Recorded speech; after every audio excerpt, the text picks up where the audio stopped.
right? Like she's an elderly woman. Mm. She's had some health issues. Like she's had a stroke. She has like a little bit of mobility. She has like a scooter now. Like she's in bad shape. But I've also have I told you about her boyfriend? She has a man? She has a man, and I think he is not even low key. I think he's racist. Like I don't think he's a big fan of black people.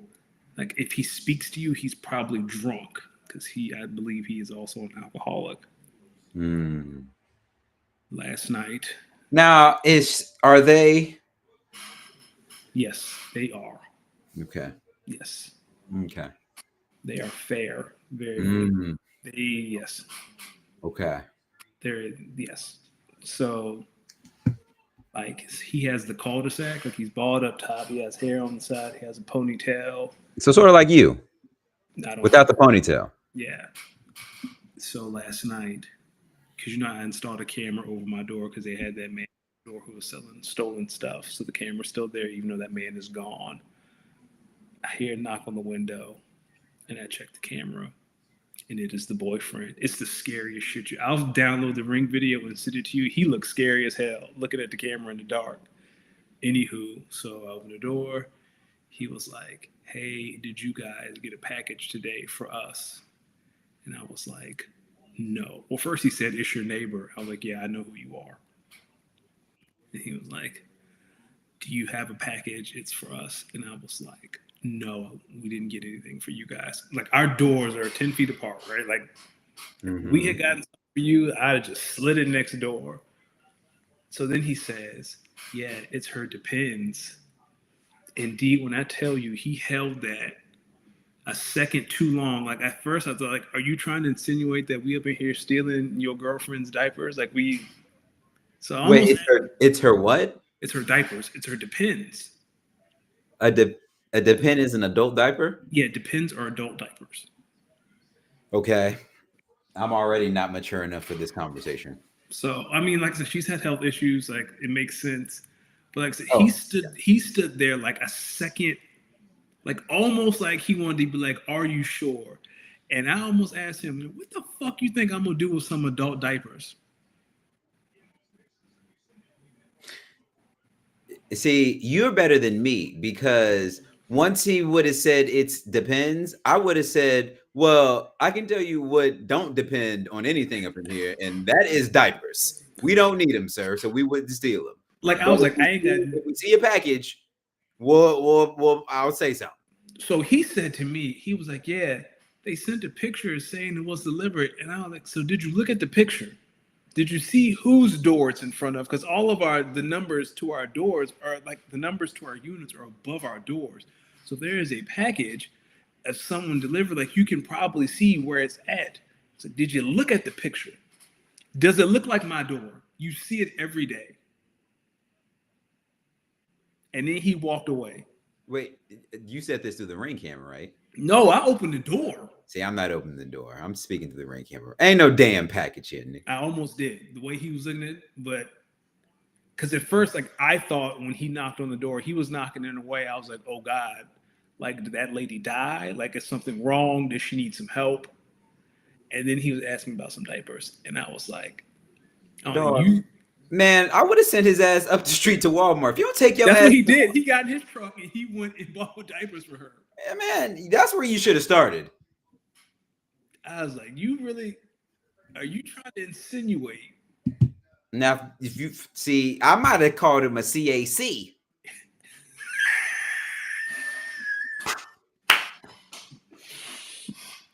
I would have been, man, because after he said depends, I said, man, get your CAC self on somewhere, man. I ain't take your damn diapers. And like it got to the point, like like I said, he stood just a beat. Like my wife stuck her head around the corner. And then he was like, "All right, well, y'all have a good night." I was like, "She's about to be like, motherfucker, ain't nobody steal no fucking diapers. Get out of my house." When they Like, want come in on, my man. house, he wasn't in the house. I just feel like there are certain things you can gamble on. This may have been accidentally delivered, and there are certain things you can maybe start to worry this might have been stolen.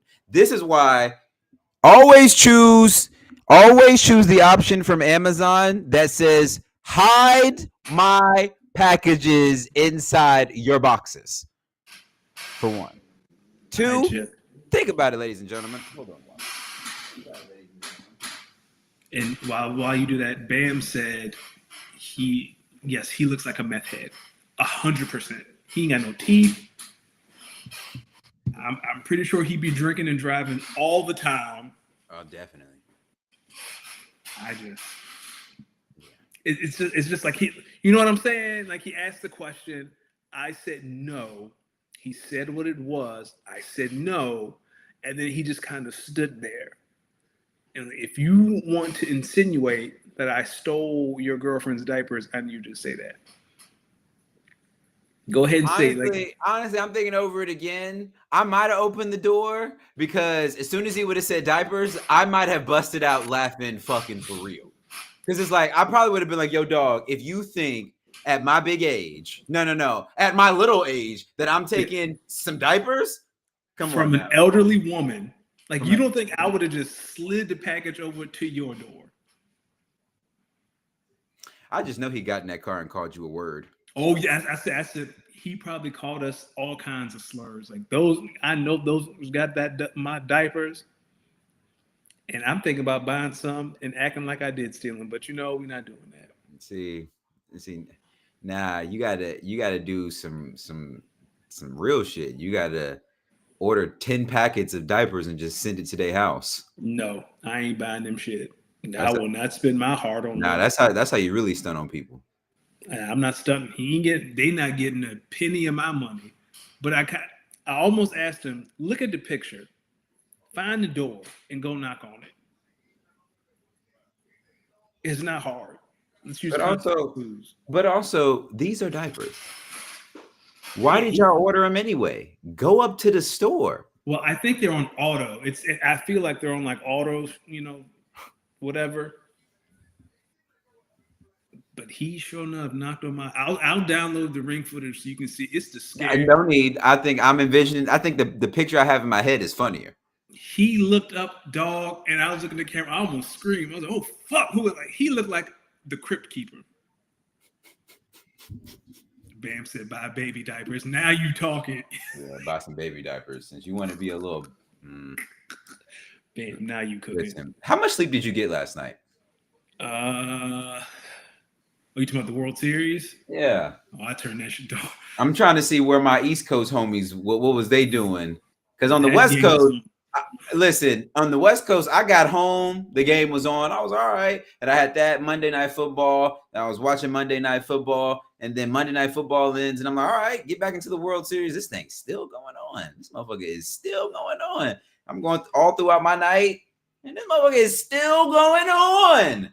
Then I'm like, all right, now I'm just gonna get into the bed, and I get in the bed.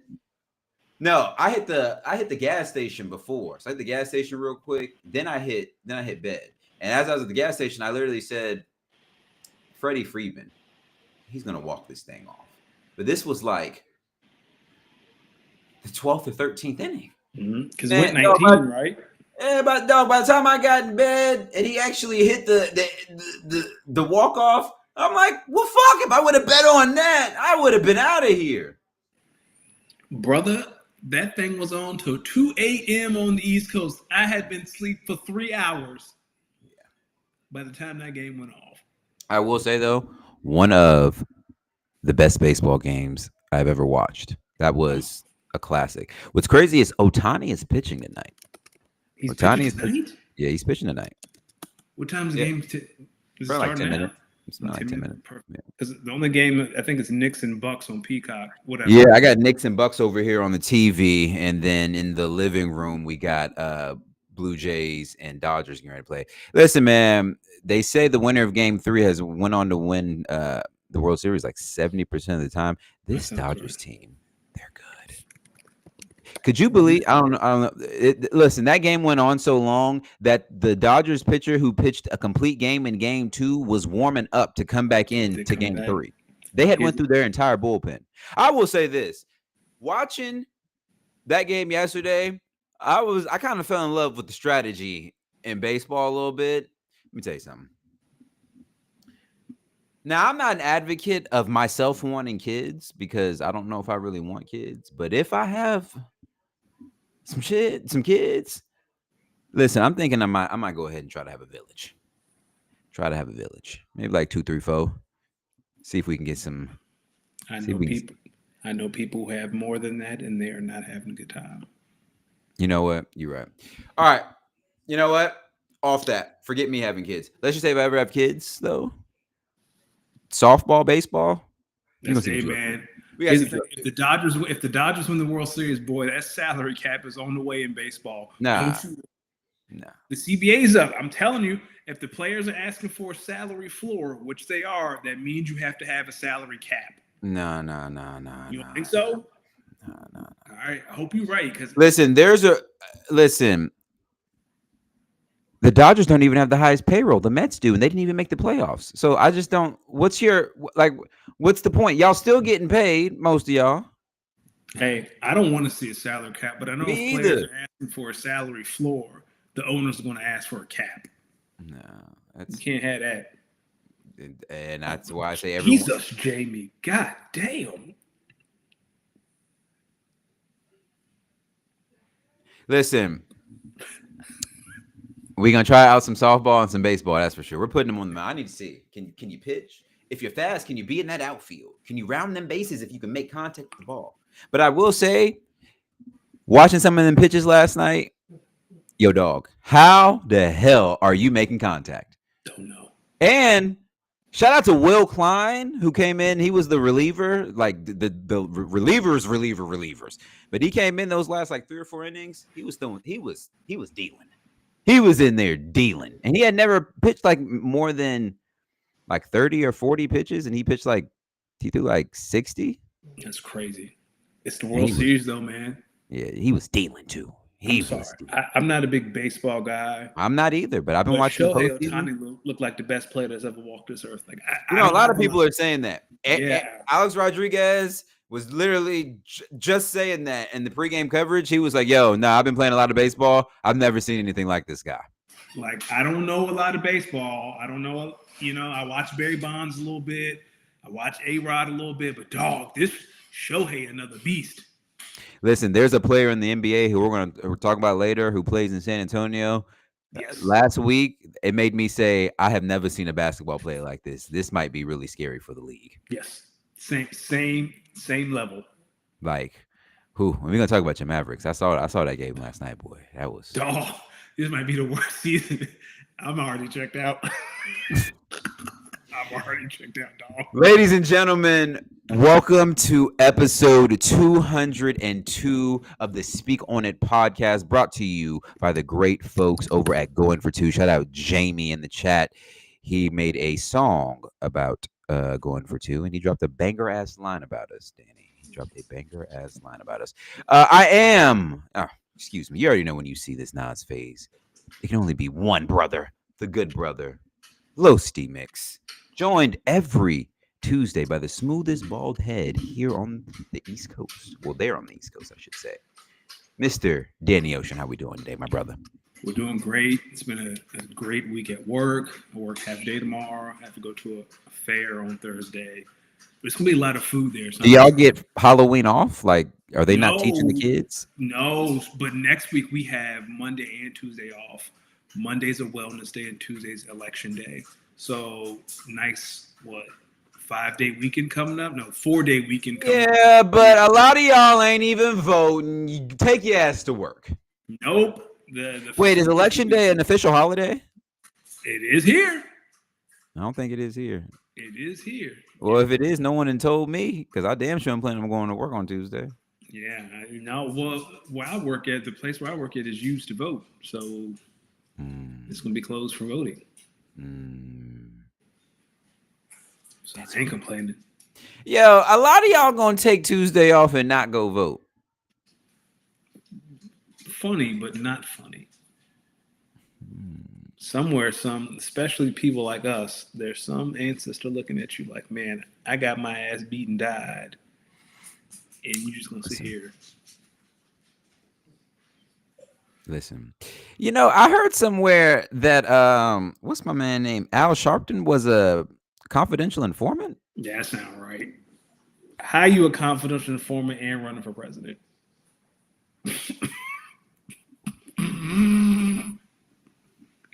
How you working for the feds but gonna be in charge of the feds? How that work? Hey, sometimes Go ahead. what Hope said, Al Sharpton in the mirror taking selfies. How was him or Bill Cosby supposed to help me? Maybe he was really trying to tell us something. Jamie, I'll check out the bar. It's crazy. We gotta really, you gotta, there's a lot going on in the news. There's a lot going on in the world. But Shout out to my folks in Jamaica that are with that hurricane. I hope you are staying safe and our prayers are with you. Um, my brother, we got a jam-packed agenda. Let's start in the NFL. Last night, if you weren't watching the Monday night, I mean, if you weren't watching the World Series, I assume you were watching the Commanders versus the Chiefs in Kansas City. What was a game for a little bit quickly turned into a good old-fashioned thumping. I'm gonna give my thoughts on the game. Commanders, we need to hurry up and get Jaden Daniels back. I'm not saying that for my fantasy team. I'm saying that. Listen, that team, Marcus Mariota was doing his thing in the first couple quarters. They kind of was trying to feel out what was the game plan. Once they figured out the ball, it was just a get the ball out fast, take what you can get sort of thing. They were shutting shit down. Now there's a couple plays Terry McLaurin made that lost me a fantasy game, but listen, the Chiefs.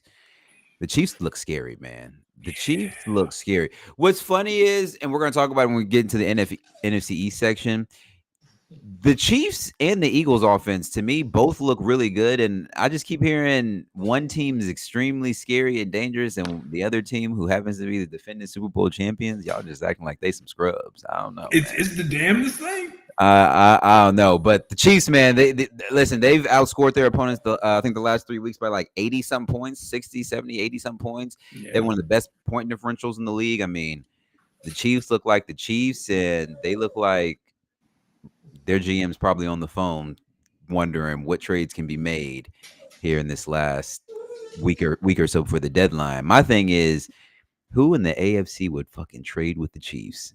But there's always a sucker. There's a sucker. My wife said it earlier. There's a sucker born every minute. Every minute. What about you? What was your thoughts? I'm going to focus more so on the Commanders. First thing I want to say is that first quarter, that was a first down by Zach Ertz, and I don't know what the hell the refs were looking at.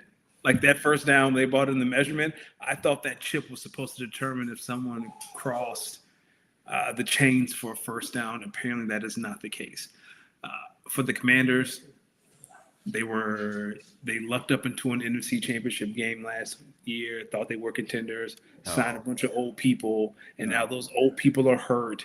And now we're wondering what's going on. Hey, man, stop dunking on the Commanders. Oh, hey, even when Jaden was there, they signed a bunch of old dudes. Old dudes get hurt, and this is what happens. Stop dunking on the Commanders. They're going to be all right.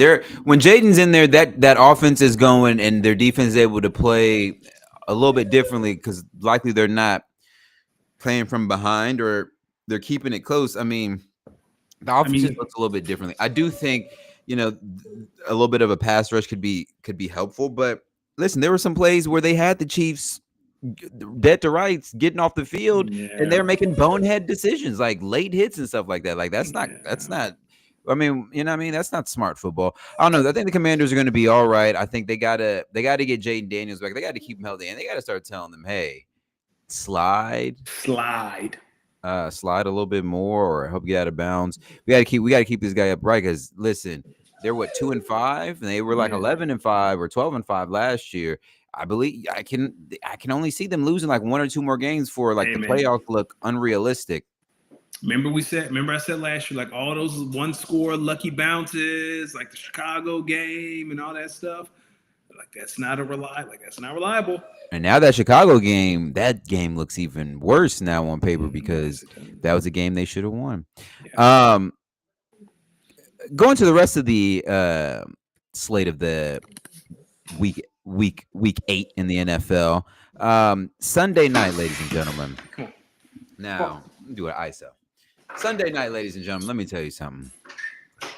Sunday night was one of the most emotional football games I could ever prepare for.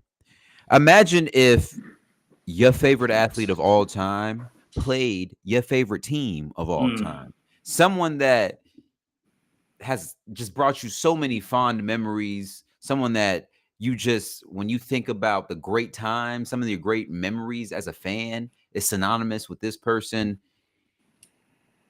And maybe it would have been a little bit differently had this game been when he was with the Jets, but nonetheless, Sunday night, the Green Bay Packers travel to Western Pennsylvania to take on the old sheriff around these parts in Green Bay, the man himself, the Enigma, Aaron Rodgers and the Pittsburgh Steelers. And let me tell you something. That first half, they were doing some things. I think there were some questionable calls on both sides, but the Steelers kept the game they were shrinking the game in that first half. I think the Packers are making some mistakes, some self-inflicted mistakes. But when they came out of that locker room, and as Adrian Peterson said, when I saw him throw that ball, him being Jordan Love, when I saw him throw that ball, he didn't miss for the next 20 dimes. Tugger Craft running folks over, looking like prime Gronk out there, looking like a wrecking ball. Like, man, listen, Josh Jacobs getting busy, and then on the defensive end, man, Michael Parsons. Listen, that's why you pay him all that money. He was just, listen, that I think Chris Collinsworth called it out or whatever. Whenever they had Micah, every time on third down, they would line Micah up right behind the nose tackle, and they would not know. That offensive line did not know what to do. This team, this is what we listen. Ooh, Packers. Let's handle business this week. We got the Panthers this week. Hey, Panthers are a good football team. Panthers are a good football team. Yes, they are. They're better than what we think they are. Yeah, Panthers are a good football team. Rico Dowdle, good back. They might get Bryce Young back. Those DBs are a little bit better than we think. Hey, we got to handle business on Sunday because 1 week after that. Yes, sir. Listen, all I want to say is y'all called Mark Murphy. Y'all called Mark Murphy, at the time CEO and president of the Packers, a crazy sicko that didn't like football. Y'all called Brian Gutekunst a bitch because we said this play is not a football play. Now everybody can come around. Hey, this play right here, we may need to get it out. It's okay because we got to worry about the Panthers and we're gonna handle the Panthers. It's a good football team. But come Monday night in Lambeau, none of that tushy pushy. We shutting some shit down. But until then, listen, we got to handle what's in front of us, and that's the Carolina Panthers. But all I can say is, listen, Packers, great game on Sunday. It's hard to get wins in the NFL. It's hard. Great game on Sunday. That's what I like to see on both ends of the ball. Let's maybe that offense, let's kick that into gear, maybe in a little bit in the first half. But it's clear to the rest of you NFC teams, y'all think y'all good, but I don't know if y'all got a second gear like the Green Bay Packers got a second gear because we need to get some shit shaking. We got JL10, Himothy. We got Josh Jacobs, JJ8, Himothy. We got Baby Gronk. Brother lived in he lived in a Native American reservation. Shout out to my Native Americans out here in South Dakota. Dog, Himothy. Christian Watson, healthy. Himothy. Come on now. Stop playing with us. Danny, you done? Are you done? Yeah, with your thoughts on the Packers and the Steelers.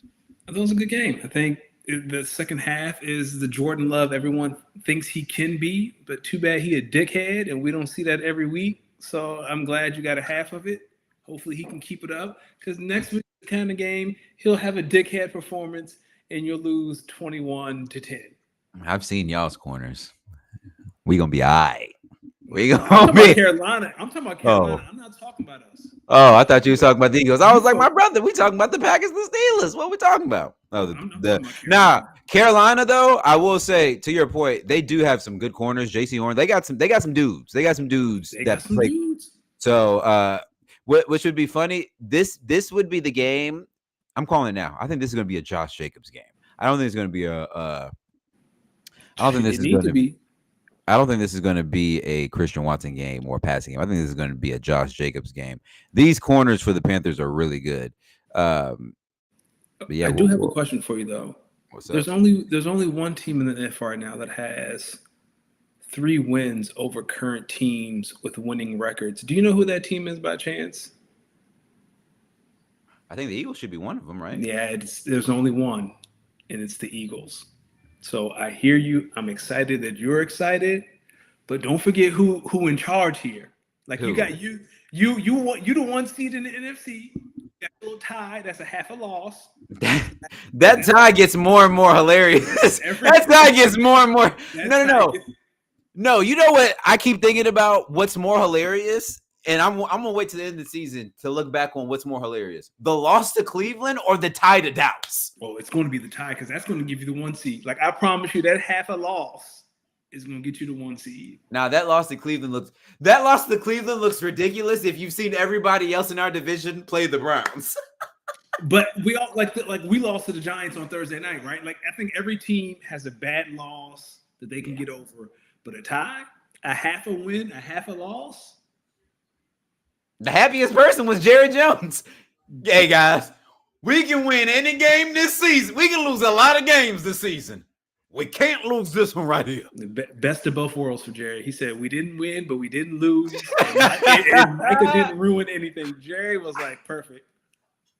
Fine. Ass, man. Yo, Jerry is funny. But let's shift to the Eagles. The offense rolling at the link on Sunday versus the Giants. Then coming out of that game, Saquon did kind of tweak his hamstring, but it sounded like if they need him, he could have went back out there. The start. Do you think the team is starting to turn the corner despite some folks saying there is still some drama with the A.J. Brown situation? Yeah, so I don't think A.J. Brown's going to get traded right now. But I do think this offseason, this conversation is going to, like, there's too much smoke now to ignore it. But I don't think Howard's going to trade him right now because they can't win the Super Bowl without A.J.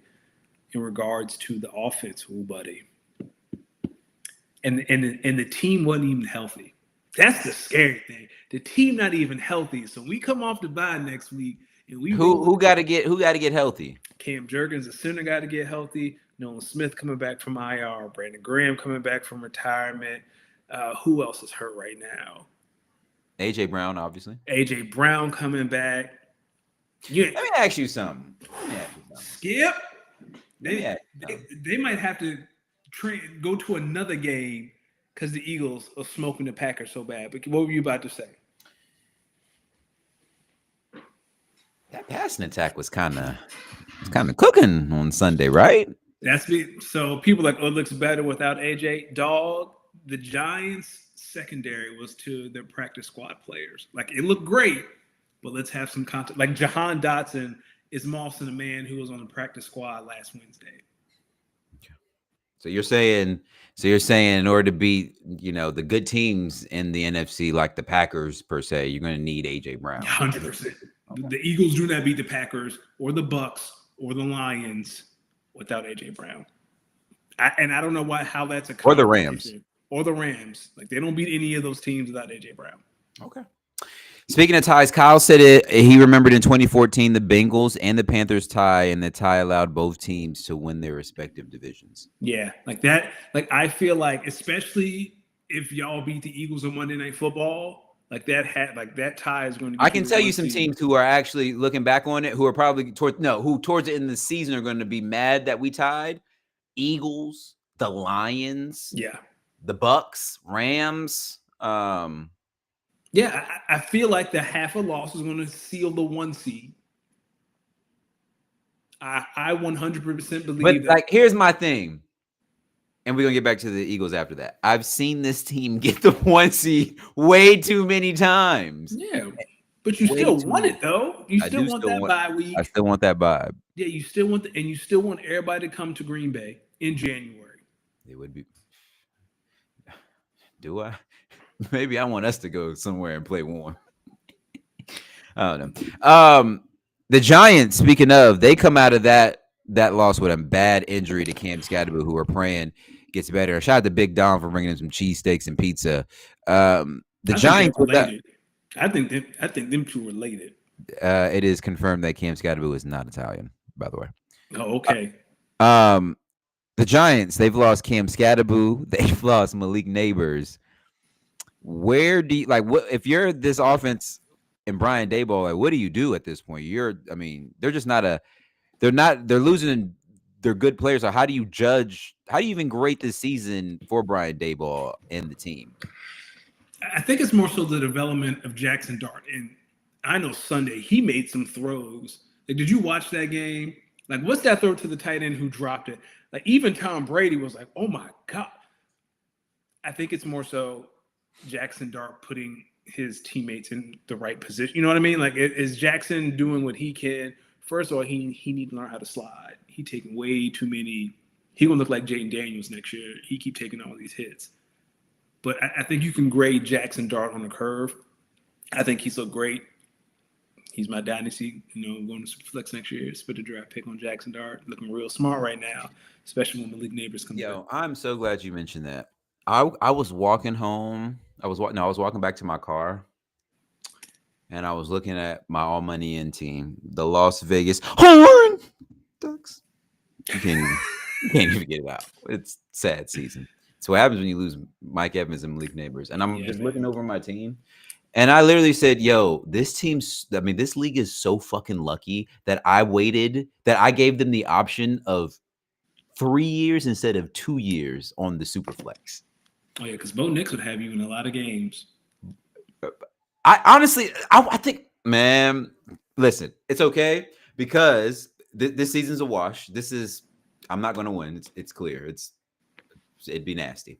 I'm not going to win, but I can tell you, this off season in this league, I'm gonna get my money back in picks because y'all got all these. Here's what I am anticipating. Not everyone is going to want to have to put out that many flex options. Mm-hmm. So we're going to cut down on the flexes and add a super flex. And this is where I think I'm going to get a little richer in draft picks. Okay. We'll talk about fantasy in a second, but that is why I drafted Jackson Dart this year. Especially Kyle. Kyle's going to run the draft. Like, Kyle might as well put on his GM hat, right? He owned his 10 teams. Shit, he got 6 of the picks. I got my first round. For now. Pick. You have your first round pick, right? And I will be keeping them. Yeah, I'm keeping all picks. You have one. I have all my picks, and I have all my picks. I'm not trading any. So if you're out here, I'm not trading. No, that's what I'm saying. Like, I have my first round pick, traded. And Kyle has like everyone else's first round pick. You gotta if you want a quarterback, you're gonna have to go to Kyle. No, brother, you're not here. Or you. Exactly. I'm gonna get another pick in the first round just off of. Listen, because I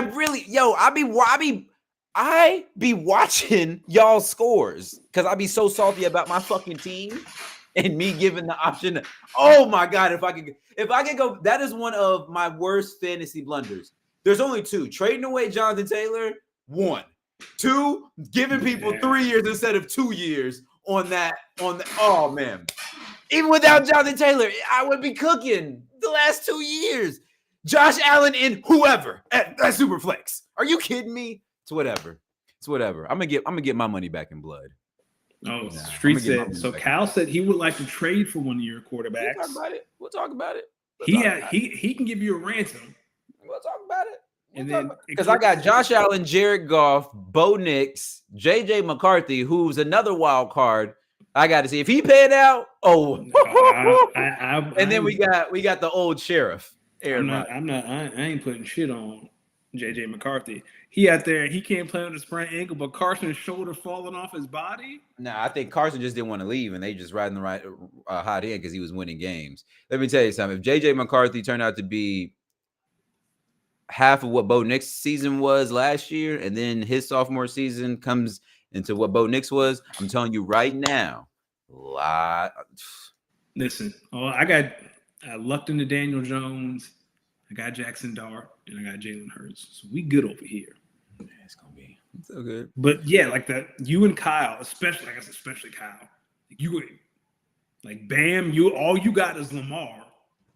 Yeah, it's gonna be. Listen, and I feel fairly confident Yo, 5 flex. What I tell people at the beginning of the season, yo, some of y'all, this whole 5 flex thing is not going to be fun. It's not. Actually, it is. It's all good though. I just listen. I'm gonna get a top 4 pick, and luckily by draft time, I will have 1 to 2 more picks. For me, like right now, I'm the first guy out. I'm in 7th place. Yeah, I stop talking about the standings. I'm well over those standings. Let's. Well, I'm just saying, like for me, like it's we in the bottom 4, my boy. Do I make a push and make some trades to make this better? Honestly, or do I accept that my running back room is on IR? All of them. Do what I do. Set a lineup out of pride and hope you pop and ruin somebody's season. Because my whole running back room's on IR. I have so many people on IR, I can't put them on the IR. I can't even open up a roster spot. They just sitting there on IR. Listen, brother, do it. I just set a lineup out of pride, just to set a good example for the league, and I just hope that I ruin some people's seasons. Such a great commish. Listen, I'm telling you. I'm not even worried. Let me ask you something. We go to Superflex. What's your ideal number of flexes? Because I have one in my head. 4 flexes and then 1 Superflex. I gotta see it with my eyes so I know. I'm honestly, I say 3. I'm gonna be honest with you. Because right now we have 5. So like you said, take 1. So Achilles is saying keep the 5 and then add a Superflex. I thought, God, that's no. I would say turn one of them flexes into a Superflex and just keep 4 No. There's no world where we're keeping 5 flexes in a Superflex. Listen. Call me any dictator in history. I can tell you right now, not in my league. Are you fucking kidding me? That's not happening. No. I don't even stop. Not on your watch. Never. This is terrible. I don't want to subject. Listen, I like 3 Superflexes and I like 3 flexes and 1 Superflex. Yeah. I like 4 flexes, 1 Superflex. Keep it what we have now and just turn 1 into a Superflex. Keely has some strong feelings towards taking away a flex. At most, convert 1 flex to Superflex. I feel like 4 flexes is fine, and then 1 Superflex. No, we're not going back to IDP. We're not going back to IDP. Hell that was, we'd both doing some reading. That was the one thing we are not going back to IDPs. We are not going back to IDPs. Done. Listen, y'all, we don't need to play all of our good players. We need to have some depth and we need to have some misses. Listen, I want to win some games because off some misses, and I want to lose some games off some misses. I'm in a 12-team Super League, Superflex. We got 3 flexes in the Superflex. Question for you. Fine. Yeah. I asked you about Chase Brown the other day, and we're going to get to this chat later. No. How everyone thinks I'm a terrible trader because I'm not. Would you be interested in Christian Watson as part of the deal? No. Okay. 5 flexes in a Superflex? What the hell? No. That's crazy. That's your rapid ass, man. Crazy as hell. We could start 12. Oh, no. Sorry. Kyle said he would rather stay with 11. Yes, Kyle. Turn 1 into a Superflex. Call it a day. I'd rather take 1 flex away than turn 1 of those into a flex. Well, I guess that's going to be a conversation for the owners' meeting. But I mean, now I can live with 4 flexes in a Superflex, but that is the most. Yeah. 3 flexes in a Superflex, I think that's the money spot. I think 4 flexes in a Superflex is ideal. Well, because the rosters are so big, and we have taxi slots, and we have 3-round drafts, and we got injuries, dog. This shit hurts, man. It's true. Yo, I have lost. Yo, y'all gotta think. Yo, I have lost Malik Neighbors and Mike. And I can't keep doing this shit. Dog, I can't. Yo, no, because y'all pissing me off the more I think about it. Y'all have me starting people who should not be starting fantasy because y'all want to track out people because y'all be bending people over in trade. No, I'm out here starting me and Danny at my 4th and 5th flexes, and y'all trying to talk about no. What are we talking about? I gotta start Theo Johnson, dog.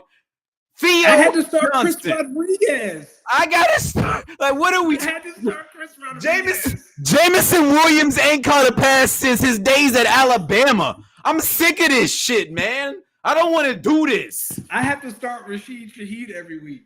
Like, y'all not accounting for like injuries. Now you starting people who should not be started in fantasy. The fuck are we talking about? Am I crazy for this line of thinking? A little bit. I think 4 flexes and the super flexes.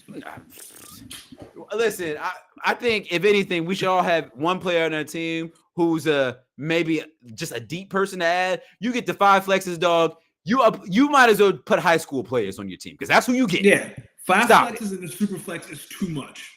4 is way too much, but I can live with it. I can deal with it. Flex, I think we can live with that. Nah, see,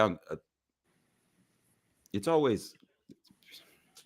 I think we can live with that. And if it doesn't work, then the year after that, we can take a flex and do 3 flexes and 1 super flex if we run into the same issue. Like, I'll bring IDPs back if we can do 3 flexes in a super flex. Hell no. I mean, that's basically a 4th flex anyway. Stop trying to pander to Bam. Stop trying to get votes. Stop trying to pander. I'll band it. Hey, 3 IDPs. No, I mean 3 flexes of IDP and a super flex. No, I can live with that. No, I can live with that. Hell no. Stop trying to pander to him. I can live with that. I can live with that. I can live with that. He the only one asking for IDP. No. But if you think about it, an IDP is basically the same as a 4th flex. Nah. Because who you would start at that 4th flex position probably is getting you as much points as a linebacker or a defensive end who had a good day. Don't fall for it. Then whoever has Travis Hunter, now you can use. Now, what are we talking about? I don't know. Just my thoughts. It's my thoughts. See, there we go. Listen. Bam, we got it. Bam, I'll add that in as an option.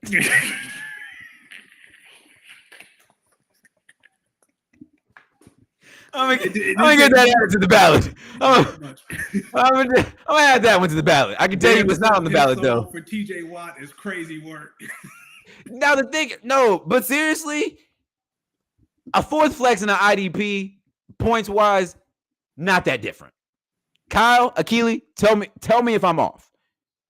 I mean, it is because obviously an offensive player would score more, but the 4th flex. That's damn near that's way beyond your first. That's way beyond your first starter. That's deep in your bench. Man, go ahead. Let's see. 1, 2. Well, half my team's on a bye this week, but if they weren't, it'd be. Now I'm talking about. Think about your starting lineup. Yeah. So, like for me, I'd have Malik Neighbors in. I'd have Mike Evans in. Right. That takes out Theo Johnson and maybe Jordan Mason. Mm-hmm. Now I'm at Troy Franklin or Jacoby Myers? What are we talking? Like, what the fuck are we talking about here? Like for me, right? Give me Myles Garrett.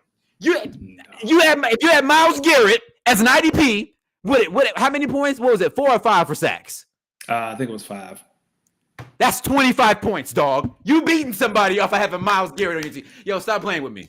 Is that how you want to lose games? Is that how you want to lose games? I started Troy Franklin. He had 27, and I still lost. Is that how I ain't winning games off my 4th flex? Is what I'm saying. I'm talking about next year. Is that how you want to? Is that how you want to lose games? Josh Allen give you a 5 touchdown game, and you turn around and Myles Garrett you lost because he had a 5-sack game. I could live off that. Okay. Y'all heard that? Y'all heard? Because he can try to push these IDPs in like 47, trying to push a 3rd term. Listen. Niggas is bullshitting. Whatever. Keely, I can tell you there will not be 5 flexes No, that, on everything that I love. When you open that app next season, you will see QB, running back, wide receiver, tight end, flex, super flex. Why is starting Theo Johnson? Because Theo Johnson is some ass. Theo Johnson is some. listen, this whole show that went off the rails because of a fucking IDP. Hey, me and Bam, obviously, I doubt we'll get the support that we need. If you start politicking now, go ahead, start greasing some palms. I don't know. Well, I don't know, because some people might look at their QB situation and say, "Yo, I don't know, man. I can get an IDP for cheap, but it's okay." See, listen, in the offseason when trades are made, because some of y'all are gonna need quarterbacks, so you need some quarterback depth. You're gonna need a third quarterback. You're gonna need a third one for sure. So, all right. You know what? Maybe I like 4 flexes because the rich is going to get richer this offseason. Maybe I don't get 2 picks in the first round like I'm envisioning, 2 or 3 picks in the first round like I'm envisioning. Maybe I just come away with a stud. Maybe I just come away with a stud to pair up with Malik Neighbors. It's okay. You know what? Flexes. I'm coming around to it. Why are you bullshitting? Come get Jackson Dart. Come get that stat. No. All right. Let me tell you something. Josh Allen's not moving. Like it was. No. There's only no. Actually, there is no player I'm moving Josh Allen for. Josh Allen's going to retire on my team, thanks to your cousin, and all I had to do is trade him Trevor Lawrence, easiest money in the world, and George Pickens. Looking back on it, I didn't know he would get traded to the Cowboys. That's one. But Josh Allen's retiring my team, so now it's going to be a rotation of either Jared Goff, JJ McCarthy, Bo Nix, Aaron Rodgers be retired. So I'll have a free spot. That's not let me tell you something. Hey. I'm going to let everyone know, if you're trying to trade, I got tiers. If you're trying to trade for Bo Nix, I'm going to tell you right now, that price is going to cost you, Playboy. It's going to cost you.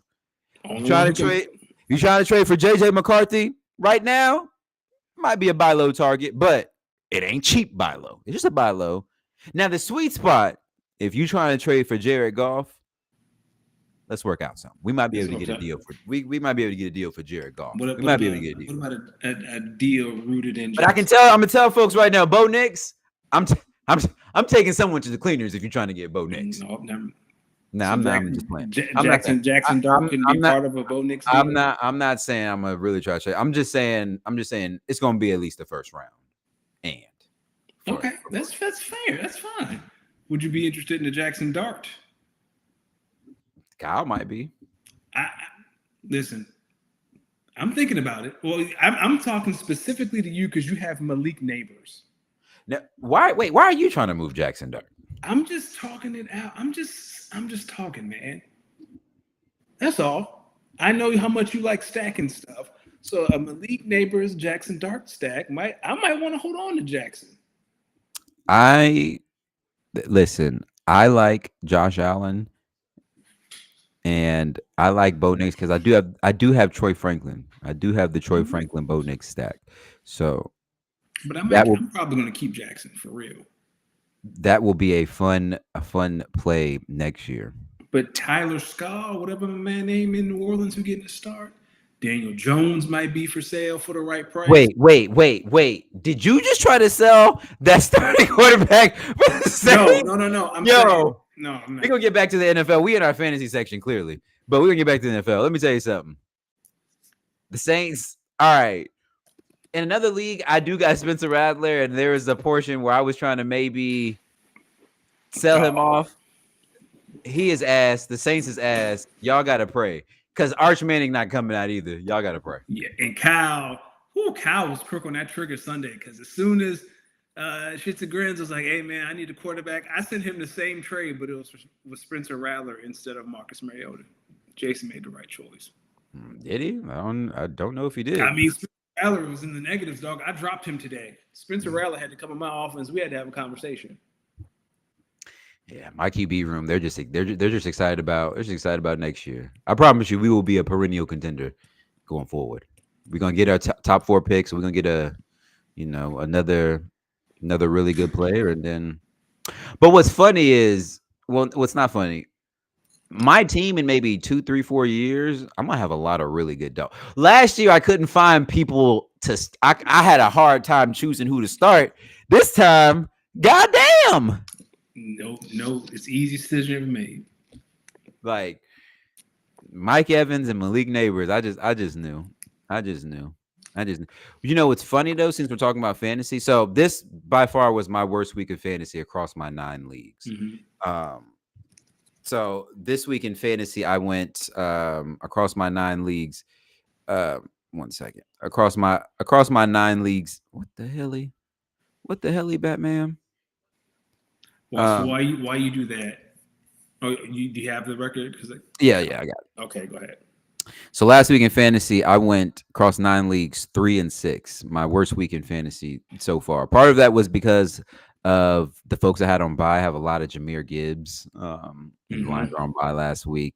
A lot of Devontae Adams, and the Rams were on a bye last week. But I will say the other team, a redraft team in which I have Malik Neighbors and Mike Evans. That team is currently 4-4. We are hanging on to make the playoffs. But I can tell you, I was looking at my point differential compared to everyone else in that portion of the bracket, and I was like, yeah, I'm just winning games off of being smart with matchups because I let me I'll break it down for you. All right. So we got a guy who's 8-0. When I looked at his team, I was like, yeah, I don't know how we let this guy draft this team. This team's ridiculous. I don't want to go there. He scored 1190. Another guy scored 1083. Third place guy, he scored 1006. I'm tied for fourth. 859 points God for, damn. 890 points against, sitting at a record of 4-4. I'm just winning. I'm winning games off of smart lineups and just grit and grind. So sometimes it's the Look, strategist. the dude who I'm tied for fourth with, he scored 908 points. Sixth place, last guy in the playoffs, 971 points. We got actually, I can look at it right now and see I am the second lowest score, yet I am tied for fourth at 4-4. That's crazy. Losing Malik Neighbors and Mike Evans. Listen, man. I'm just trying to stay put. Uh, trying to stay put. The Eagles being on bye is gonna hurt. Yes. It's gonna hurt. I got to start Aaron Rodgers. No, I gotta have some claims. Nah, you ain't starting Aaron Rodgers. Yeah, I And wouldn't. Let me ask you something. yep. Here's a few receivers. I mean, here's a few QBs. Tell me who you would start or who you would try to pick up. Brock Purdy, Sam Darnold, Matt Stafford, Joey Flacco, Tua Tagovailoa. Sam or Matt. Who are the Seahawks playing? And they're coming off their bye. Seahawks are at Washington, Oh, yep. Say less. Who but the who the Rams are playing the Saints. in New Orleans or in LA? It was the dome either way, but they're in LA. Oh yeah. Whatever. I start Matt Stafford, but I wouldn't be mad with either one. Kyle, Akili, what do y'all think? I mean, JSN leads the league in receiving. I'm saying I was like, yo, JSN gets buckets, JSN but leads the league in receiving. Puka and Devontae. Well, Puka should be coming back, Yeah. and they got Devontae, and I got Devontae and Puka. I got multiple shares of Devontae and Puka across the league, so the guy who's throwing the ball wouldn't hurt. All right. So And last time Matt Stafford played, he had 5 touchdowns versus Jacksonville. he did that. He did. And Puka is coming back, and I feel like they're going to want to get him the ball.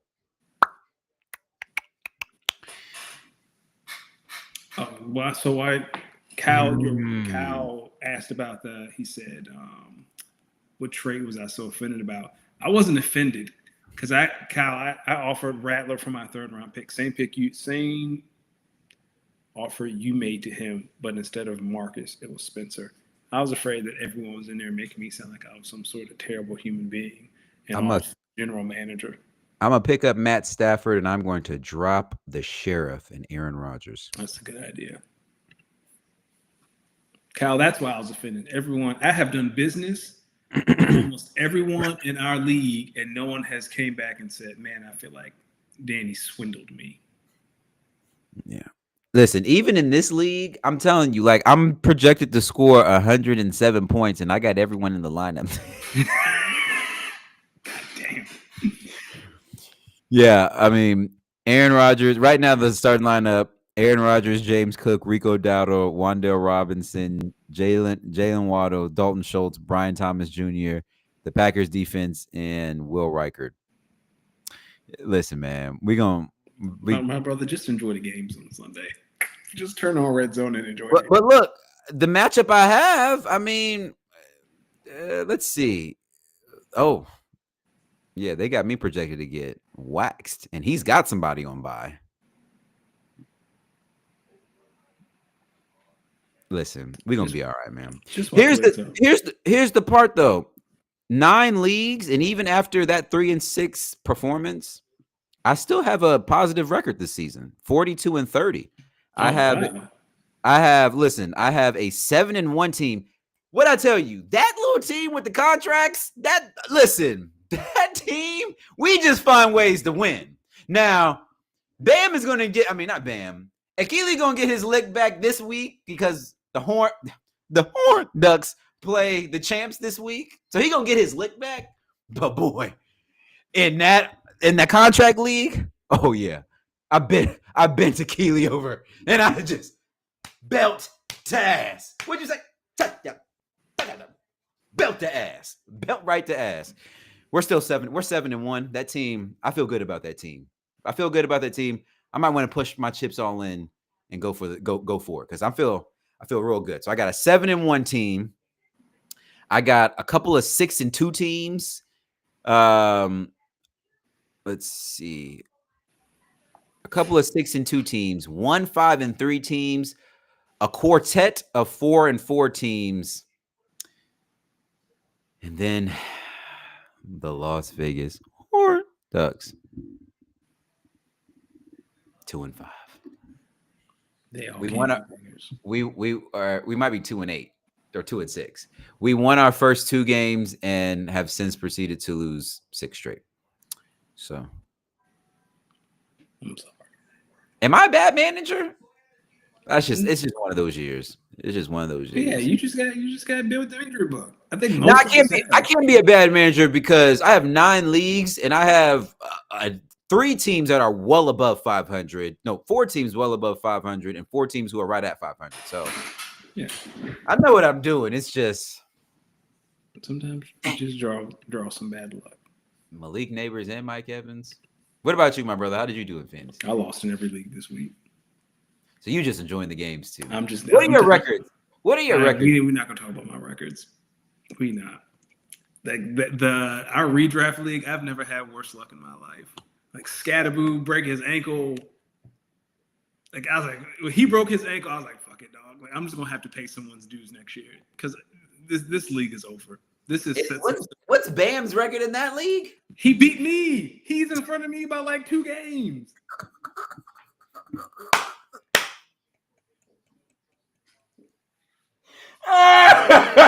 No way.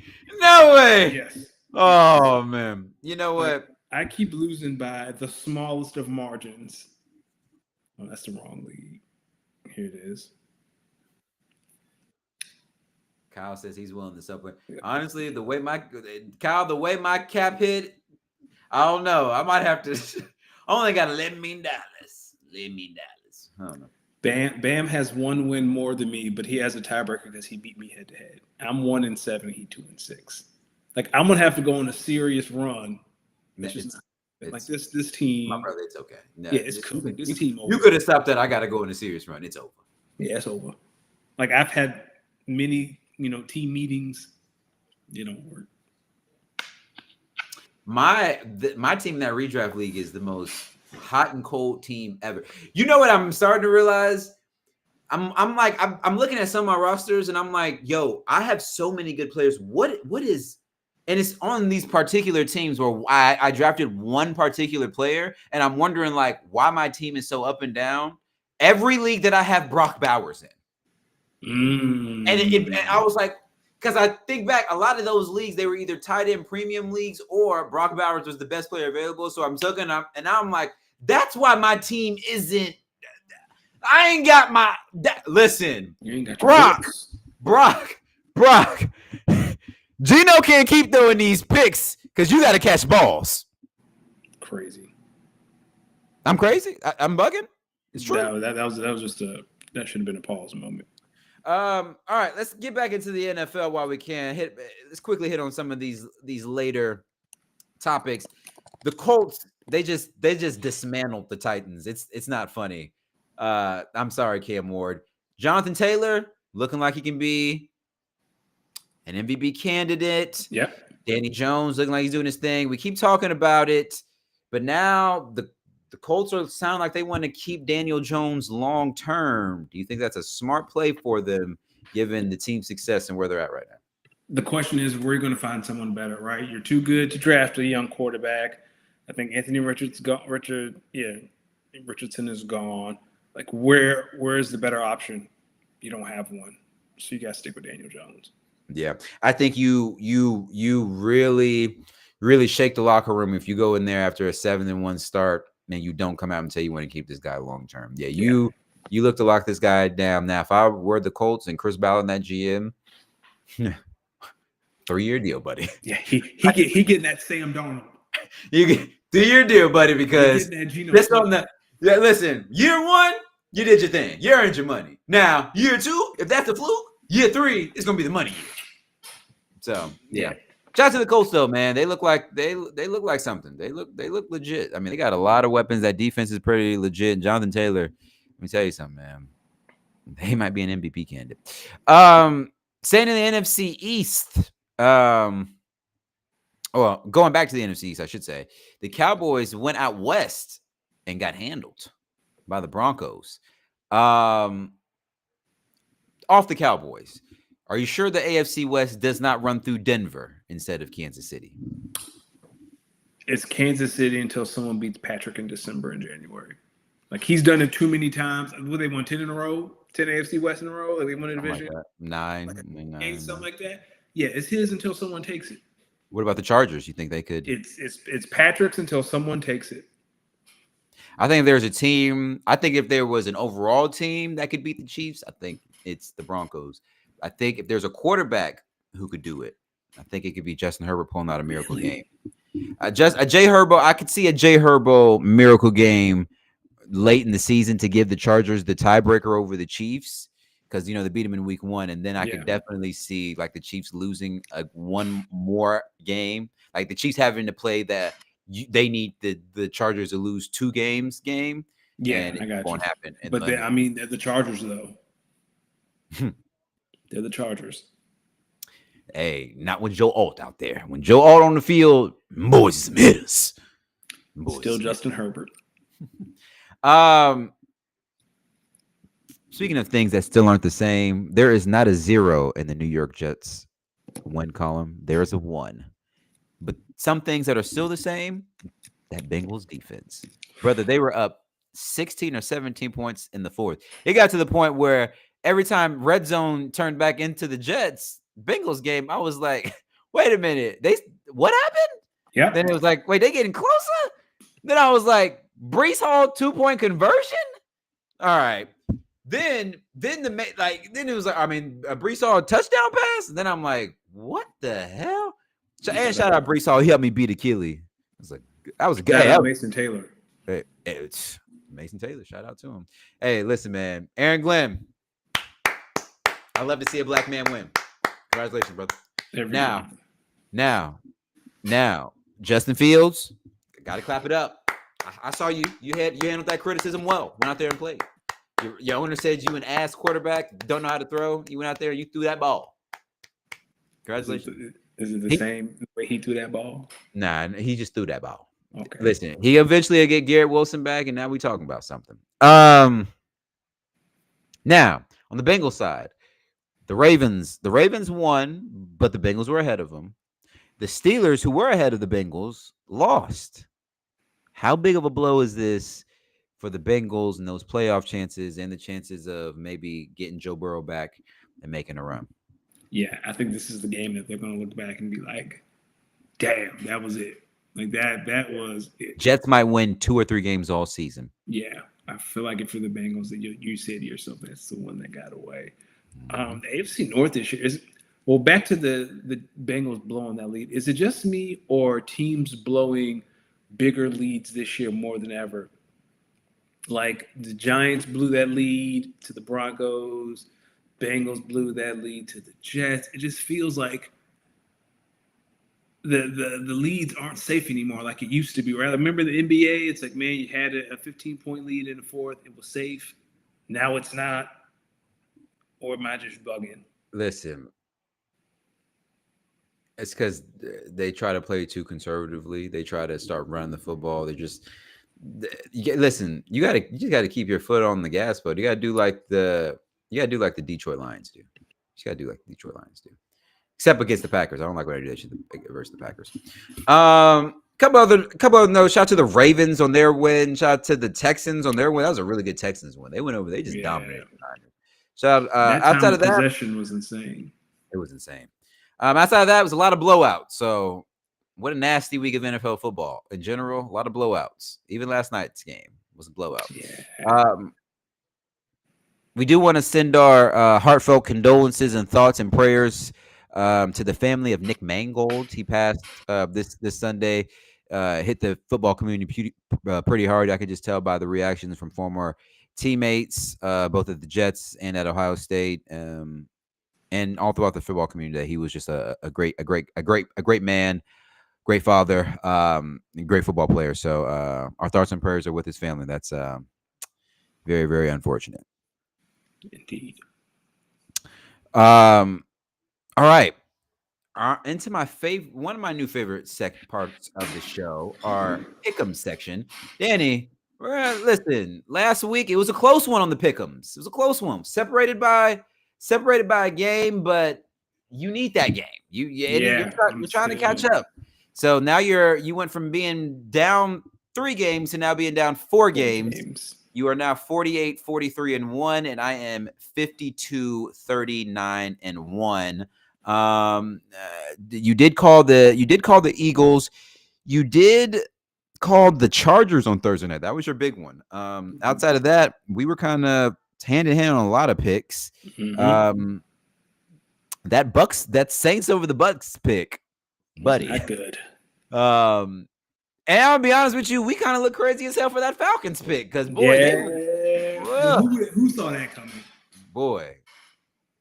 And rest in peace, Doug Martin as well. That one is real suspicious. I'm interested to see how that one unfolds. Yeah. Speaking of the Dolphins, Week 9 they kick off versus the Ravens, who we were also talking about.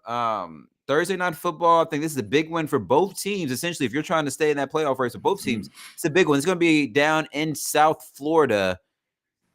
Who you taking? Lamar should be back playing. I said Lamar should be back, so I'm going to pick the Ravens. Very intrigued by how the league punishes the Ravens for that Lamar injury shit last week. Man, this is a tough one. This is the hardest game of the week. It's a tough one because it's a toss, especially if you watch what the Dolphins did last week. I'm picking the Ravens because I don't think the Dolphins can do that again. Yeah, but are you anticipating that Ravens defense being better, continuing to get better? No, this is Lamar is better than Tua. Yeah, I'm gonna go with the Ravens on this one. I think Lamar being back will be big. Yeah, I'm gonna go with the Ravens on this one. I think the Ravens will win this one, but I will not be surprised if the Dolphins win this one, and I'm looking silly again on Thursday night. Bears versus Bengals. Give me the Bears. Man, I think this is a good bounce back game. Listen, have you seen these numbers Jamar Chase has had since He has the most targets in the league, and it's not like close. Yeah. Like Joe Flacco's like, where he at? Yeah. Give me the Bengals. I'm going to take the Bengals to win this one. They're going to be at home. They came off a nasty loss last week. I think they're going to be ready to play. Staying in the NFC North, we got the Vikings traveling to Detroit. Yeah, Lions coming off a bye. Give me the Lions. Yeah, sorry, Kevin O'Connell. I just don't think JJ McCarthy is going to have enough. Maybe they can keep it close, but I'm going to go with the Lions on this one. Chargers versus Titans. This will be on the East Coast. So the Chargers are going to have to travel out to Tennessee. But do you think the Titans can pull one out? I do because they're the Chargers, but everything in my body is saying to pick the Titans, but I'll take the Chargers. Man, I don't know if Jeffrey Simmons is going to be back playing this game. I think if he is, I think it could be trouble for the Titans. But after that display last week, I'm going to go with the Chargers. I don't know if the Titans defense has enough to stop this team, but I do think if Jeffrey Simmons is able to come back and play, could make things interesting. Do you think the Panthers beat the Packers? I'm going to go with my team. I'm sticking with the Packers on this one. This is my upset. This is the kind of game the Packers traditionally lose. Give me the Panthers. Yeah. Bryce Young gave us a game last time I saw him. It was a close one. A rematch of the infamous 28-3 Super Bowl. We have the Falcons versus Patriots. I'm never believing in the Falcons again. Give me Drake. But this is the game the Falcons will drop 35. They give me the Pats. Patriots are trading half the fucking team tonight. They're trading like 3 players today. Yeah. I'm going to go with the Falcons on this one. Okay. I think this is the game where they really try to get back to using Bijan. Maybe Michael Penix Jr. plays. Listen, there were some plays to be made versus for the Browns versus the Patriots defense. They were able to make them. They just don't have good enough QB play. I think the Falcons might pull this one off. Give me the Falcons in this one. Niners versus Giants. Give me the Giants. Okay. I like the Niners in this one. I think after last week, they're going to play a lot of ball control. I know it's going to be tough. I don't know if they're going to be able to lean on their defense as much just with some of the injuries, but I do think with Brock Purdy being out, they're going to be scoring a lot more points. I think offensively, the Niners are better than the Giants, so I'm going to go with the Niners in this one. You know, I should pick the Niners because the Giants can't stop the run at all, and that's what the Niners do the best. Hey, but this week I'm going to catch up to you. But the Niners, if you saw their defense, they couldn't really get off the field either. So it's not the same Niners defense without Fred Warner, and it's a toss-up game. That's true.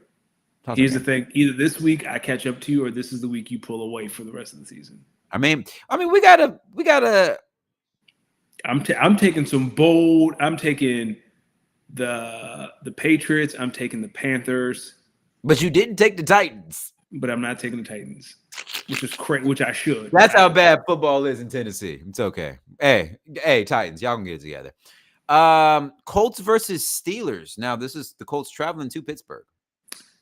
Pittsburgh will probably win this game, but their defense is just terrible, and the Colts offense is the best in the league. Like, who's going to stop Jonathan Taylor? Until someone stops Jonathan Taylor, I am going to believe no one will stop him. Listen, I believe the Steelers are a team of pride. Mm-hmm. I believe the Steelers are a team of veterans, a team of pros. Give me the Colts. Yeah. Give me the Colts. You almost had me. Broncos versus Texans should be a matchup of some really good cornerback play. Well, Pat Surtain's not going to be out there, so. Yeah. I want to pick the Texans, but the way the Broncos rush the passer and the way the Texans offensive line is built, give me the Broncos. I too am going to go with the Broncos. I think listen, this isn't the Niners who are without Joey Bosa or Nick Bosa and Fred Warner. This is the Broncos, and they got some dogs. Give me the Broncos on the road. Jags versus Raiders in a good old-fashioned midi off. The Jags should win, but man, give me the Raiders. The Raiders can't lose forever, can they? They can't. Listen, Brock Bowers will be back. Jacoby Myers will be back. They're coming off a bye. Pretty sure Pete Carroll has these boys playing well. I'm gonna roll with you here. I'm gonna take the Raiders. I like the Raiders. They're at home. I think Raider Nation will be with them. Yeah, I like the Raiders. Do you believe the Rams will lose to the Saints? We can skip this one. The Rams. I too am taking the Rams. Listen, this is this era's Manning versus Brady. Anytime year in and year out, we see the Chiefs versus the Bills. We know it's going to be Jim Nance, it's going to be Tony Romo. Sunday afternoon. Sunday 425. Talk to me. Bills at home, Chiefs on the road. Who do you like? I like the Bills because this is the game. Oh, and not Otani giving up a 2-run home run. Oh, I like the Bills. This is the one. This is the game every year where everyone starts saying, "Yep, the Bills are going to the Super Bowl." This is the game. Listen, man, I had the Chiefs as the 1 seed coming into the season. I want to give everyone a fun stat. Patrick Mahomes is like 4-1, no, 4-0-4 versus Josh Allen in the regular season, and 4-0 versus Josh Allen in the Oh, postseason. comedy. It is honestly a mind-boggling stat. It is a mind-boggling stat. With that being said, I Like I wouldn't fault you I'm if gonna go you. with the Chiefs. I'm gonna go with the Yeah, Chiefs on this one. like the way Rasheed Rice has re-energized that offense right now, and the Bills defense isn't the Bills defense of old. I get a They can't 100 stop the run. dropping 35. This is the game the Bills win. Listen, I think Ed Oliver is going to be out. I think we're going to Yep. expect a lot of Kareem Hunt, a lot of Isaiah Pacheco, and I think the way Kansas City does their offense, expect a lot of Xavier Worthy, expect a lot of Rasheed Rice on these little quick bubble like plays. That's basically an extension of your run game anyway. I like the Chiefs to win this one. I like the Chiefs to win this one. Sunday night, Seahawks versus Commanders. Is anybody gonna pick the Commanders? Jaden Daniels is back. Who gonna stop JSN? Or do Marshawn Lattimore. Seahawks are historically better on the road with Mike McDonald than at home. I'd like the Seahawks to win this game, but I like it to be a really fun, competitive game. Yeah, I think it's gonna be closer than people realize, but I'll take the Seahawks. I have the Cowboys beating the Cardinals off a bye. What say you, So sir? same. I'm not picking the Cardinals. Shout out to the Browns, Jets, Eagles, and Bucks who are in Cancun this week during their bye week, hopefully. All right, man. We'll see. Listen, this could be a big one. We got some Bengals, Bears, Packers, Panthers, Falcons, Patriots, Niners, Giants, Yeah, like I said, either this is Chiefs, the Bills. like either I catch up to you or you pull away. You know what? I'm going to take Jaden Daniel coming back off an injury. Give me the Commanders. I'll take the Okay. Commanders. So we got something. Sunday night. Listen, Chiefs, Bills, Commanders, Seahawks, Niners, Giants, Falcons, Patriots, Packers, Panthers, Bengals, Bears. That's going to be the deciding factor. Everything Yeah. else, we have the same thoughts on. And remember, 4 games. So yeah, you're right. Yeah. Yeah. Um, in the college football world, woof, buddy, we had another Power Four firing. Brian Kelly, down there in good old Baton Rouge, was informed that his services are no longer needed here On a Sunday. on a Sunday. They told that man, pack your bags. You don't even need to come back here. Get the fuck out of here. Thoughts on this firing and going back to our conversation last week, is this now the new best college football job opening in America? On the Brian Kelly front, I don't celebrate when people lose their jobs. But there are so many stories of Brian Kelly being a terrible human being that you really don't feel bad when something bad happens to him like this. Like not anything, substantial. Well, I mean, it is substantial, but like he'll live, right? He's getting $50 million to go home. I think there's a reason reports started to float that Steve Sarkisian would be interested in that Titans job because at least in the NFL, There's you someone have who has to deal contracts. with. Yeah. There's someone who deals with all the contract stuff. You just here to coach some football. And you don't have to recruit. You don't have to hit the road and recruit in the NFL because that's all college football now was. It's the NFL with recruiting and year-to-year contracts. And I said it last week. I'll say it again. When teams like Indiana are ranked in the top 5, these blue bloods or these traditional schools like LSU, like not Arkansas, but these other schools are going to say now. SEC schools, especially. Yes, these SEC schools especially are going to say, if Indiana can do it, why can't you? They don't know. Kurt Signetti is a hell of a coach. I know, but I'm like when Indiana is ranked in the top 5 and LSU is getting their doors blown off in in Louisiana by A&M. Like A&M is a top 5 team. Like when A&M and Indiana are top 5 teams, when you're LSU and these other SEC schools, if they can do it, why can't you do it? And Steve Sarkisian sees that coming around the corner. Like these coaches, like I said it last week, I'll say it again. I am intrigued to see how these new contracts for coaches are going to be structured because I think these massive buyouts are going to go out the window. Absolutely. Yo, first off, the best job in America is being a college football coach. You're coaching to get fired. Coaching to get fired. Coaching to get fired. Give me my money, brother. I'm out of here. And on top of that, listen, this is not. Listen, y'all think the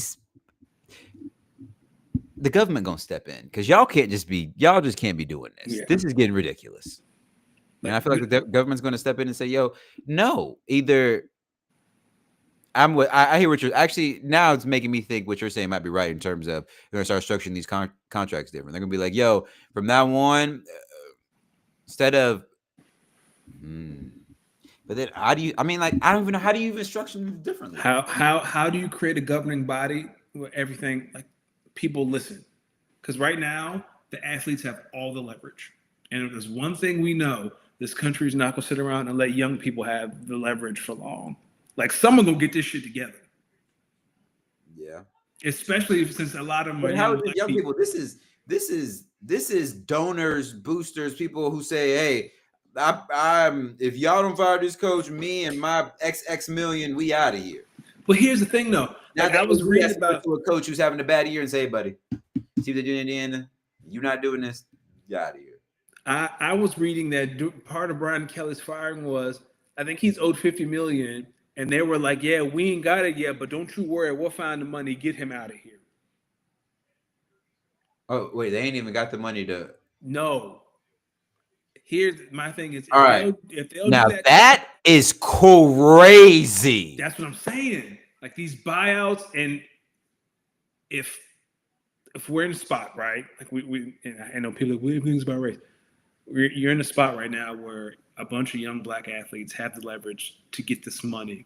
You think these rich white folks gonna sit there and let them do this for long? It's okay. It's okay because you know it's gonna start happening. Regulated. As soon as more black coaches become SEC head coaches and start getting fired, getting paid to get fired. Oh yeah, yeah, you're right. That's how these buyouts get out of here. Start hiring black coaches. Like, oh, we're not paying that boy $50 million to get up out of here. I tell you. So, what job looks better to you right now? So you got Florida, Penn State, LSU, Arkansas, Oklahoma State, Tech, UCLA, Oregon State. You're probably going to have Florida State, and I don't think you're going to have Florida State. Maybe you don't think Florida State? You have? Okay. Virginia Tech. Let me tell you why. Okay. The bar is in hell, and all you got to do is come in and be successful your first couple years, and then eventually start the up and up. Listen, LSU, they're probably going to hire James Franklin, and I'm going to think that's going to be hilarious. You think? I think they're going to talk Lane Kiffin. I think Lane Kiffin's going to have his pick of the letter. He's going to have between UF, staying at Ole Miss, LSU. Who's the other? And well, he's not going to Arkansas. I don't listen. I don't even think it makes sense for Lane to leave Ole Miss because it's like, yo, the grass is not always greener, and you have it right here. I don't think he wants to leave. Like, what is LSU going to provide you that Ole Miss does not already give you? LSU pockets are deeper than Ole Miss pockets. Man, please, that's UF pockets are deeper than Ole Miss. And let me tell you something. Ole Miss got some alums, I'm sure, who got some money from things being picked in their backyard. That I'm pretty sure if they want to keep Lane Kiffin there, they're gonna keep Lane Kiffin there. Let me tell you something. We're gonna start hearing a bunch of coordinators, a bunch of group of 5 coaches who are gonna get brought up, and now it's the new farm system, man. It's gonna be the Tulane coach. And then Nebraska's going to open up because Matt Rule is going to Penn State. So Nebraska's going to open up. Listen, man, that'd be nasty. Matt Rule. That'd be nasty, but I could see it. Someone's going to step in. This is nasty. What's the score of that Dodgers-Blue Jays game? 2-1 Toronto. It is the bottom of the third. Shohei Ohtani gave up a 2-run to my man, what's my that brother's name? Guerrero. Stop pitching to him, man. Same way they stopped pitching at Shohei last night. They was like, yo, after the second home run, they was like, we're not pitching to this guy. All right, let's get into our week 10 pick'em. I'm gonna be honest with you. It was a tough look for these 11 games, but I was able to find 11 good ones. I was actually surprised College Game Day didn't go to number 10, undefeated Navy versus 7-1 North Texas, but they went to because brother ain't no one trying to watch the triple option. Yeah, stop it. They went to Cincinnati and Utah instead. Let's start there. The game day game. Number 17, Cincinnati going on the road. Number 24, Utah. I really want to pick Utah after the way they beat Colorado last week, but I feel like that might give you a little bit too much confidence. I'll take Cincinnati on the road. Yeah. I like Utah. I like these home teams. Actually, no. I like Cincinnati. I don't know if you've paid attention, but their quarterback, he is a dude. He's responsible for some of the most he's like top 4 or 5 and most touchdowns responsible for this year. He is really good. What about Navy versus North Texas? North Texas favored by 6.5. They're 7-1. Navy's undefeated. Somebody got to stop this stupid ass triple option shit down. I hope it's North Texas. Give me North Texas. I like North Texas as well. I don't know if you saw that QB last week. He threw for like 600 some yards. Yes, I need someone to end this hype. Like, get them out of here. Yeah. Penn State traveling to Columbus to take on Ohio State. Is anybody really going to pick Penn State? I am not. I think Ohio State doesn't even. They barely average. They average. Their defense averages like 5 points given up. Yeah. When the other teams get in the red zone, it's like they forget how to play football. That's how good Ohio State's defense is. Bunch of pros. Ole Miss hosting South Carolina. I really want to pick South Carolina, but after watching them last week, give me Ole Miss. Did you see Lane talking shit to that D tackle at Oklahoma after the game? Come on, dog. Hey, he said he's gotten a lot of recruits by just apparently that's like a normal thing. It just doesn't get captured on camera. But okay. But he said that defensive player the entire game kept saying, y'all ain't gonna score, y'all ain't gonna do shit. He said, we locking y'all down the entire game. And then he went and did hot yoga on Sunday. Lane is funny dude. He's gonna be great. Here's an interesting game. That Texas game last week made no sense. No. This week they host Vandy. Give me Vandy. Like I'm off the Arch Manning train, and I don't know if there's anything that can happen that can bring me back. I have been to Texas relays, and I got a chance to warm up on the field. That's where that stadium is crazy. I've been on the field at Kyle Field for A&M. I've warmed up on their field, and I've warmed up on the field at the University of Texas. That stadium is massive. Like that? Dog, it's one of them. It's like both, NFL stadium, right? Yeah, Texas and Texas A&M stadiums are like that. I like Texas to win this game. That's a tough place to go and play. I like Texas. Okay. Um, I'm telling you, this next game a year ago, this would have been a very good ACC game. Now SMU has a couple of. You should look at SMU's losses. They're like crazy one-score losses. Like they could Yeah. easily be 8-0 right now. Obviously we know about the loss Miami had. They got to go to Dallas to play SMU. Who do you like? Give me this is my upset. Give me SMU. I like it. I like it. I'm gonna go. Damn, I gotta go SMU actually. No, I'm gonna go Miami. I'm gonna go Miami. I'm gonna go Miami. I like Miami in this one. Wahoo Wah traveling out to the Bay. Play Cal. Shout out to them Berkeley Bears. Hope you UVA's enjoyed your march time. to the And college football playoff continues with a win at Cal. Wahoo! We're looking at the playoffs now. We're looking for the ACC title. I don't know if you saw the QB for Cal, but that brother's got an arm. I'm taking the does. Golden Bears. I'm taking the Cal What Golden time is Bears. that? What time is that kickoff? It's got to be a 4. Probably at 4 y'all's time or 1 our Yeah. time. Yeah. Georgia Tech going on the road versus the NC State team. NC State's better at home than they are on the road. Georgia Tech is good though. Don't matter. They're not beating Georgia Tech. I don't care how good they are at home. Yeah, I like Georgia Tech too. Hey, let's see how long Georgia Tech's coach stays there because someone might. Yeah, he out. Poor guy. Here's an interesting matchup in the SEC. Oklahoma travels to Neyland Stadium to take on the Tennessee Volunteers. I've never been, but Tennessee Stadium looks so intimidating. It looks like it just goes straight up. I mean, it's listen. College football has like some of the largest stadiums like in the world. I shouldn't pick Tennessee because they usually lose steam at the end of the year, but I'll take the Vols.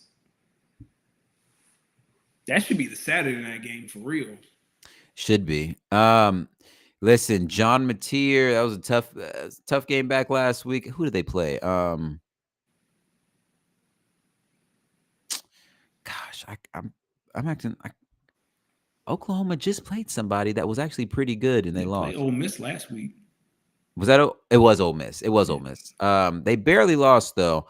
I like Oklahoma. I like John Mateer. I like Oklahoma to go on the road and get a win. Here's another one. Matt Rule. They're bowl eligible 6-2. They got Lincoln Riley and Southern Cal coming in. Who do you like in this one?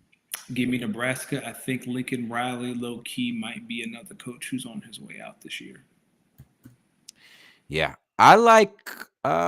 Give me Southern Cal. I think Southern Cal is still trying to make sure they can stay in that conversation to make the college football playoff and fight their way in.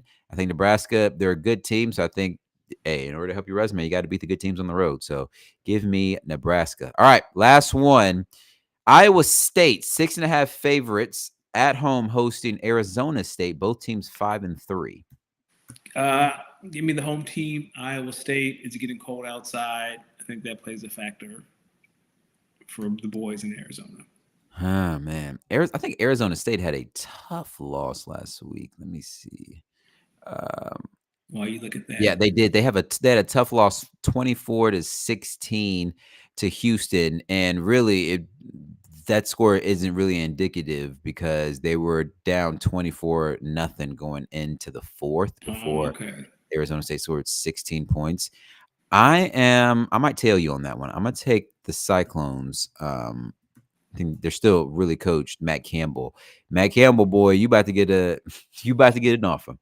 I'm only 2 games ahead of you now. You had a pretty good week last week. We both went 8-3. Staying in the NBA, just quick, or switching over to the NBA real quick. What are your thoughts on this sports gambling scandal that has kind of rocked the NBA? It was reported last week that what's my man's name? Terry Rozier and Chauncey Billups were among 30 people who were arrested as part of a couple of illegal gambling investigations. Chauncey Billups was charged with conspiracy to rig a illegal poker game, and Terry Rozier, they're basically saying he was rigging player prop bets, particularly with the one game versus the fuck, I forgot, but he was playing for the Hornets, right? And he checked himself out early. Yeah. Said it was they've charged them both, as well as Damon Jones, who's supposedly been in. He's been charged with both counts, so he's facing the same charges as both Chauncey and what is my man's name? Terry Rozier. Obviously, this story only continues to get crazier. I mean, I think this is really, I feel like, the tip of the iceberg. Yes. I feel like the NBA has now met its biggest demon and is looking them deep in the eyes right now. And we kind of knew this was happening once they started bringing in the introduction of sports gambling, so on and so forth. I think now, with as much money as these sports betting books are giving the league, it's over and done with. They can't back out of these deals, and so, like, how do you get a grip on this? I don't know, but if you're the league, listen. I graduated college with a public relations and marketing degree. I can tell you right now, from a public relations standpoint, this right now is the NBA and most professional sports leagues' worst fucking nightmare. I think I listened to Bomani. He put it perfectly. If the mob can get their hands on Chauncey Billups, who has made millions of dollars over the NBA career, how easy would it be for the mob to get their hands on referees? Yeah. Now, yeah, that's if the mob can get Chauncey Billups, the mob can get the referees. So, like you said, I think it's the tip of the iceberg. I will say, like, I take some of this with a grain of salt because of who's running this investigation. But even the allegations in and of themselves is enough to have the common man question the integrity of the NBA because it's already in question. Like, it was in question to begin with before all this. I just think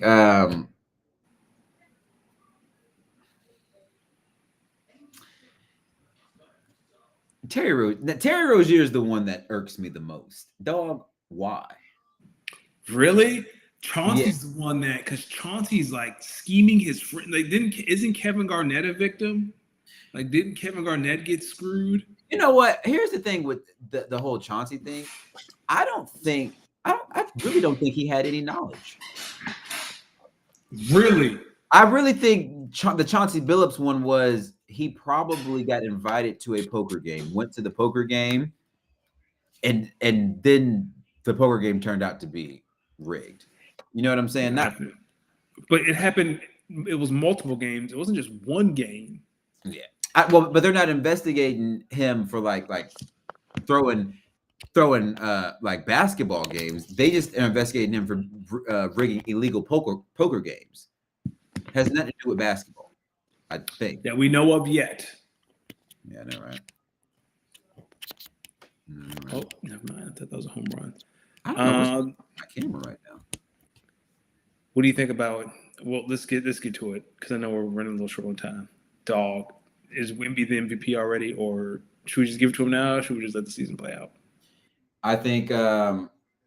Listen, Wemby, bad mother, shut your mouth, brother.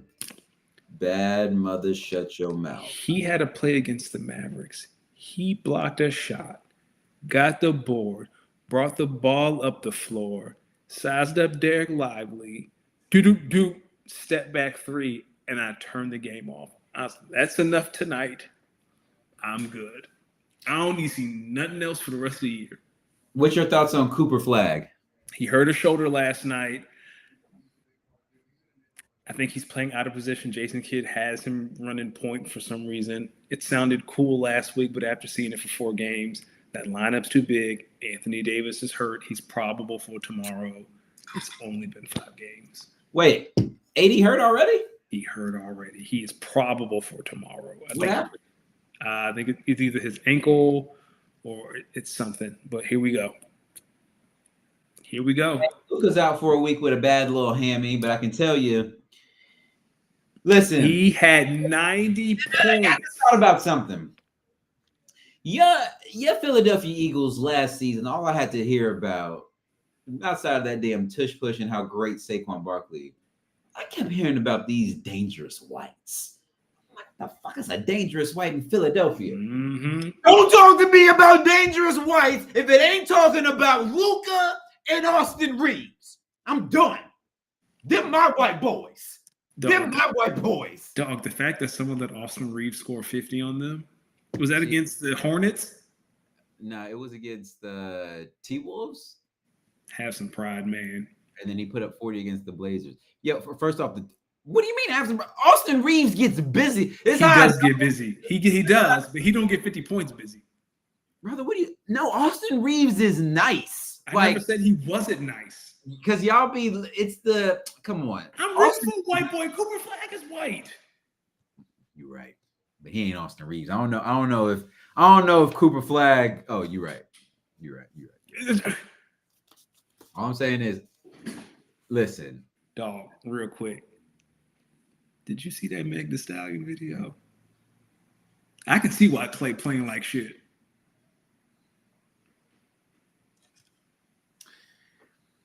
I completely forgot Klay Thompson still played basketball for a second. So did he.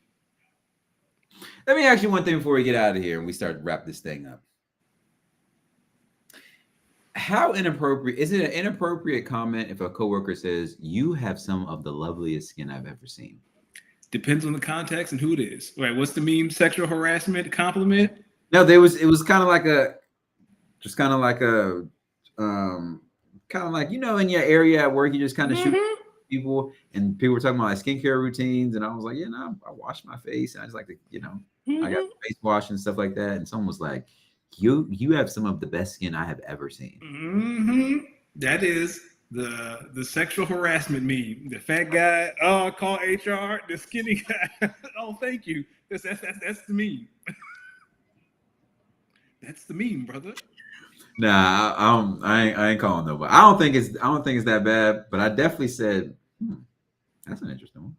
You know, someone's like 3 people have told me like, oh, you have beautiful eyelashes. Again, it's the sexual harassment meme. It's the now if I did this to you, right, or if I thought you were really trying to make a move, I'd go to HR. Mm-hmm. Listen, I get compliments a lot on my skin. Listen, people, mind your business. Drink your water. Gotta drink your water. Some of y'all not drinking water. I don't know what you're drinking. That's why you asked me. Bam. My wife texted me about that Meg Thee Stallion video. She said, you got to watch it. It's insane. I know nothing about it. She texted me and was like, watch that Meg Thee Stallion video. I said, all right. Some days I wake up and I watch that video of y'all folk beating up them white folks on that boat. No,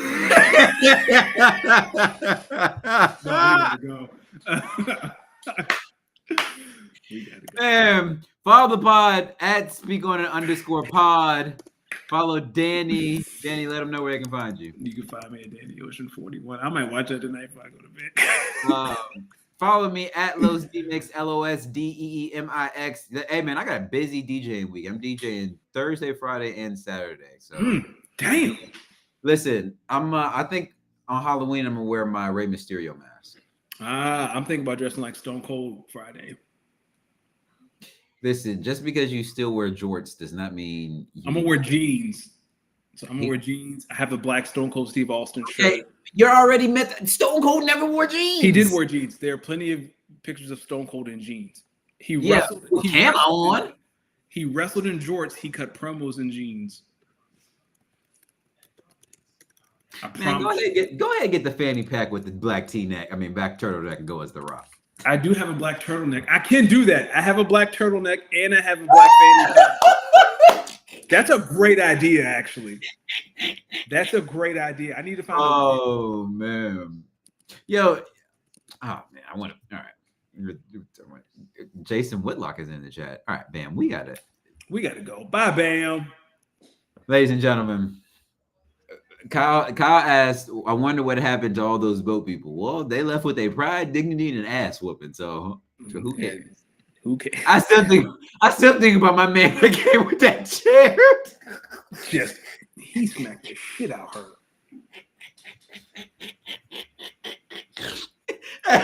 Hey, I think the person who was recording was like, "What the hell?" Yeah, he was like, "Gotta go." No, they came up to man. It was like, "I know we fucking him up, but you doing too much. You got That's when the police was like, "Whoa, we was gonna let y'all fight, and now you're hitting women in the head with chairs." My stomach hurts. Holy shit. Oh, ladies and gentlemen, y'all have a great week. Thank